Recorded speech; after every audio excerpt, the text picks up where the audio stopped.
Welcome back guys. आज हम solve करने जा रहे हैं क्लास 10th का हिंदी का क्वेश्चन पेपर, जो कि सीबीएसई का ओरिजिनल ऑफिशियल क्वेश्चन पेपर है। इसका कोड है 003/2/4। ठीक है, ये इसका कोड है और ये हिंदी ए, जो कोर्स ए है, उसका क्वेश्चन पेपर है। चलिए इसको सॉल्व करते हैं। पहला सवाल खंड का, इसमें आपको एक पैसेज पढ़ना है। पैसेज पढ़े बिना हम इसको सॉल्व करेंगे क्योंकि उसमें टाइम ज़्यादा वेस्ट होएगा। तो आपको आंसर की चाहिए, तो आंसर की मैं आपके लिए लेके आया हूँ। तो पहला सवाल है, गद्यांश के आधार पर बताइए इनमें से सही तथ्य कौन सा है। तो मैं आपको ये बता देता हूँ इसका आंसर कहाँ कहाँ से मिलेगा। देखिए, गद्यांश के आधार पर ये है इसका सही तथ्य। इसमें ऑप्शन दे रखे थे, 4 आप पढ़ सकते हैं। आधुनिक समाज मुक्त था, मध्यकालीन समाज गलत है, खुला है, नहीं जी। वहाँ लिखा था आधुनिक समाज मुक्त तथा मध्यकालीन समाज बंद है। तो ऑप्शन नंबर सी में ऐसा दे रखा है। ठीक है, अगला सवाल, शाश्वत मूल्यों में क्या क्या शामिल है। तो देखो क्या क्या शामिल है। यहाँ पे आपको दे रखे हैं ये रहे, नैतिकता, सौंदर्य बोध और अध्यात्म, ये 3 शाश्वत मूल्य हैं। ठीक है, तो इनमें से कौन सा ऑप्शन हो जाएगा? पहले ऑप्शन में ही सही आंसर हो जाएगा। अगला सवाल, विद्वानों और चिंतकों के किस बात पर चिंता जताई है। उन्होंने किस बात पर चिंता जताई है? भारतीय समाज आधुनिकता से बहुत दूर है और लोग अपने आप को आधुनिक बनाने की कोशिश भी नहीं कर रहे। तो देखो, ये थोड़ा कंफ्यूजिंग सा सवाल था। पहले ऑप्शन में कह दिया भारतीय समाज अभी आधुनिकता से दूर है, ये कह दिया। दूसरे में कहा आधुनिकता से दूर तो है, पर साथ में क्या है, लोग उसको लाने का प्रयास भी नहीं कर रहे। ऑप्शन नंबर बी सही आंसर होगा इसका। ठीक है, अगला सवाल, आधुनिक समाज की विशिष्टताओं में क्या शामिल है। पहला ऑप्शन, दूसरा। क और ख, ये दो जो चीज़ें शामिल हैं, ग शामिल नहीं है। तो ऑप्शन नंबर डी इसका सही आंसर हो जाएगा। अगला सवाल, बंद समाज की विशेषताओं में किसे नहीं रखा गया। ऑप्शन नंबर सी, धन या संस्कृति को खुली छूट देना। बंद समाज में क्या होता है, उसको खुली छूट नहीं मिली होती। ठीक है, अब आगे चलते हैं। अगला सवाल हमारा है पैसेज 2 इसका। ठीक है, तो सवाल नंबर 1, किसी संवेदनशील मन के अपूर्व आनंद भर देते हैं। किसी संवेदनशील मन, इनमें से क्या क्या चीज़ें आनंद भर देती हैं उनमें। तो इसका आंसर आपको देखिए यहाँ मिलेगा।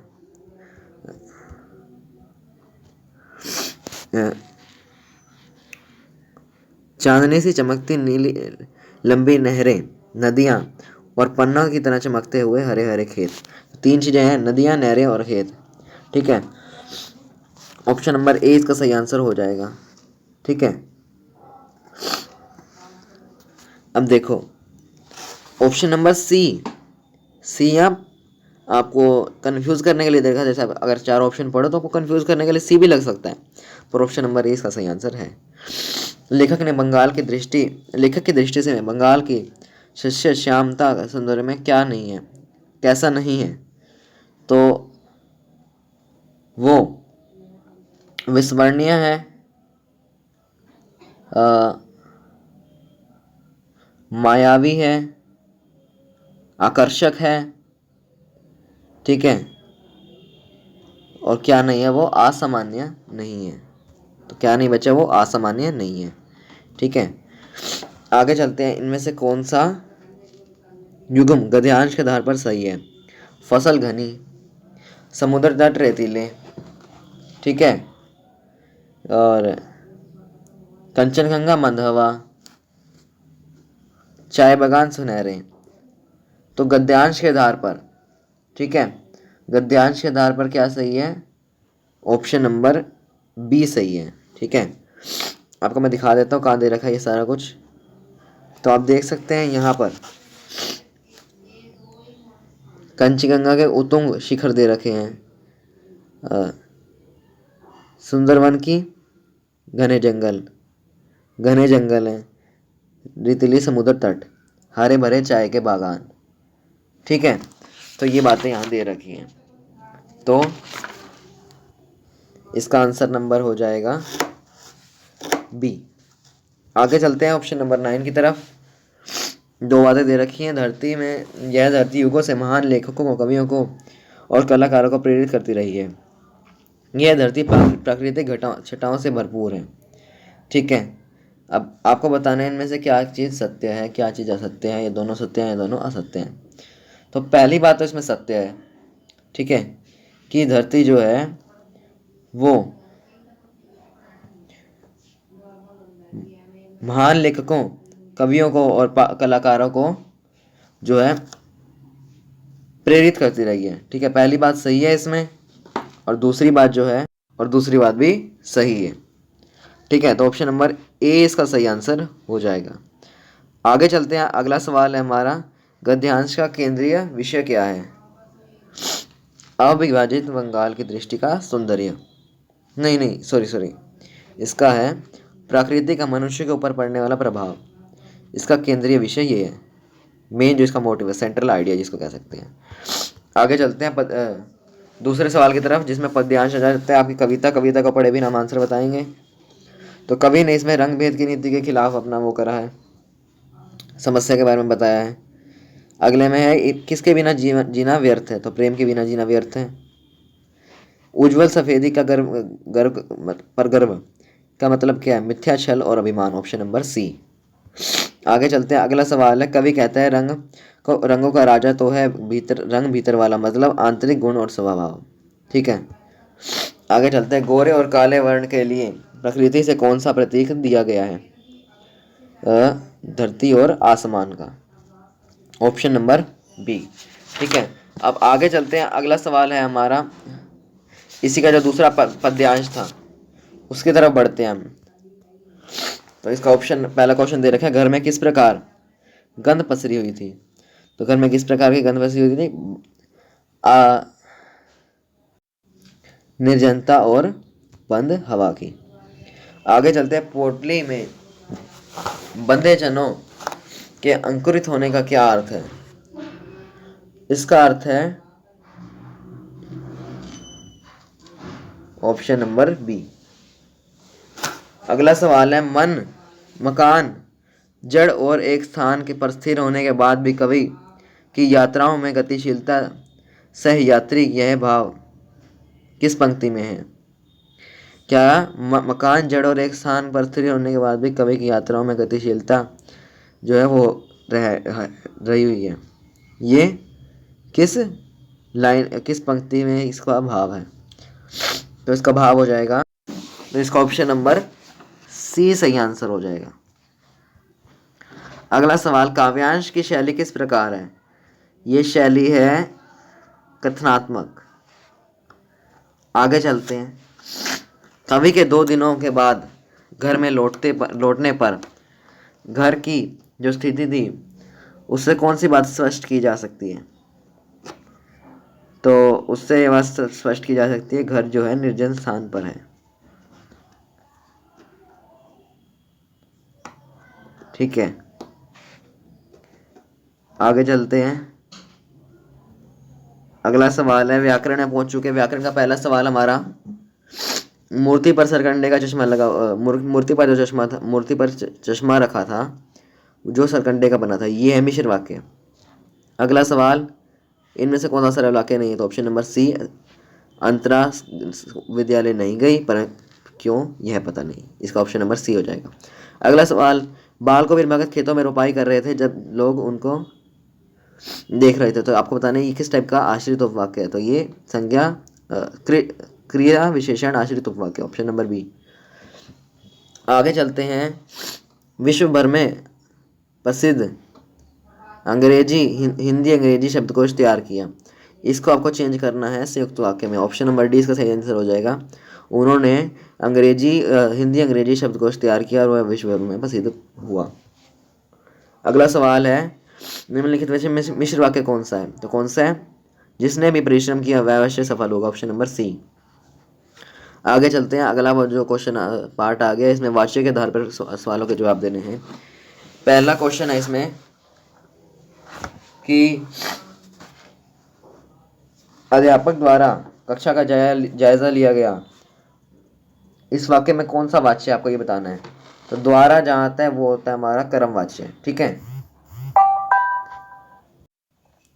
अगला है निम्नलिखित वाक्य में से कौन सा कर्मवाच्य नहीं है, तो बी ऑप्शन नहीं होगा, सुंदर गीत लिखे हैं।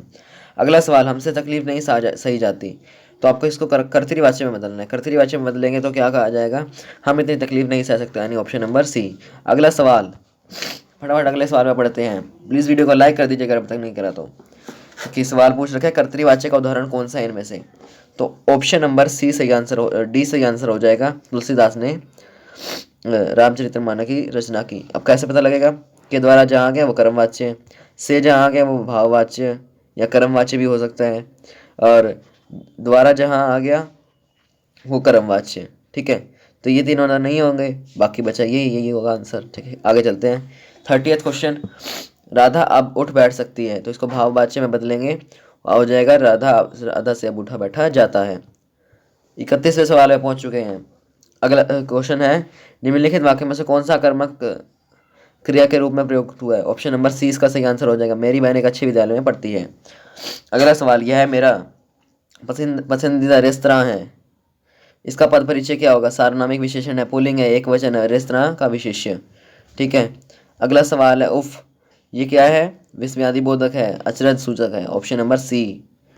अगला सवाल, कोमलता, कोमलता क्या होती है, भाववाचक संज्ञा, और कैसी स्त्रीलिंग है।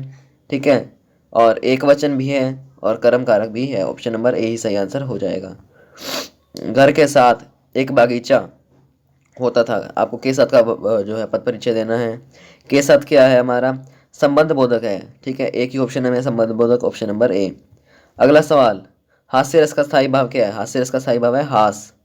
ठीक है, आगे चलते हैं। अगला सवाल है, मन रेतन कागद का पुतला, लागे बूंद बिनस जाए छीन में, गर्व करे क्या इतना, ये शांत रस है। ठीक है, अगला सवाल, क्रोध किस रस का स्थायी भाव है, रौद्र रस का। इनमें से आपको बताना है श्रृंगार रस का उदाहरण कौन सा, ऑप्शन नंबर डी इसका सही आंसर हो जाएगा। आगे चलो, बताना है रस निष्पत्ति के लिए क्या क्या चीज़ें चाहिए होती हैं।